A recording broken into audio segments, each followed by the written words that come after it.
Lamp replacement procedure. As you can see, the LED lamp on the extreme right is not lit. This means that one of the UV lamps in the system is not working. Check which compression nut has been numbered UVL6. Ensure that the main power of the UV system is switched off. Wait for a while after switching off the UV system so that the UV lamps can cool down, since the lamps are heated up after burning for so many hours. Remove the dome nuts from the system end cap and confirm which lamp needs to be replaced. And then remove the compression nut cap along with the lamp holder. Do not open the compression nut or flange.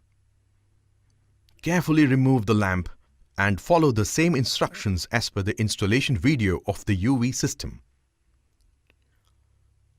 Now we will take a look at how the quartz sleeves can be cleaned and replaced. 1. Ensure the main power of the UV system is switched off. 2. Drain all the water present in the UV chamber using the drainage valve. 3. Wait for a while to let the lamps inside the UV system cool down. 4. Remove the system end cap by opening the dome nuts and then remove the compression nut caps from both the ends of the UV chamber along with the lamp holder. 5. Now remove the UV lamp carefully. 6.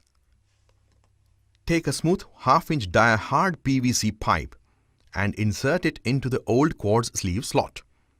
Remove the compression nut and the O-ring as well. Let the PVC pipe remain as it is. Now you can remove the old quartz sleeve and clean it with tissue paper. 7. Insert the cleaned quartz sleeve carefully as we showed in the installation video.